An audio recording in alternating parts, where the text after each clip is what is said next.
ungabi double-sided.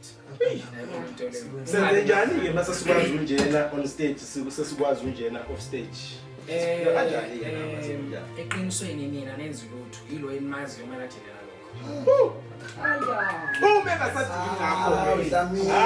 Uma engasadili nakho ke then it's a problem. Ayi Letho ndingathi mina in ministry ungasijaha istage ungazazi ukuthi ubani. First know yourself. First know yourself, and in knowing yourself you know your mission.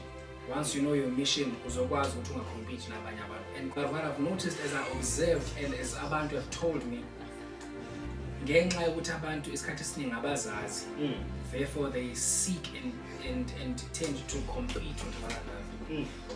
Yabo kunabantu butwami uthi nakamile stage ubona ukuthi uyasho uyaministerisha lo muntu inamandla into yakhe futhi ikhona qha ukuthi naye sesisuka stage kuba omunye umuntu yabo and futhi into elimazeka abantu kakhulu ukuthi ube a double-sided person masikubona stage omunye umuntu masusuka phambi kwabantu so portray in character yabo lo nto mina ngithi umuntu akabe ne-identity eyodwa esomazi ngayo on and off stage yabo lo nto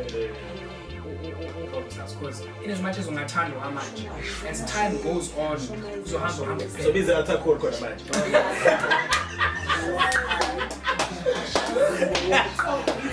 Ama ashes alungu nje khona manje. so ngithi mina as time goes on ungathandwa manje Yeah. but as time goes on ngenxa yokuthi your character is double-sided it's a very bonke kusemfihlakalo uhamba ngabe at some point Ngangavela manje. Ngavela manje. Utrend manje ngakavela. Trende kahle but at some point khona into yovela emhla ivela iyolibulala Ashes.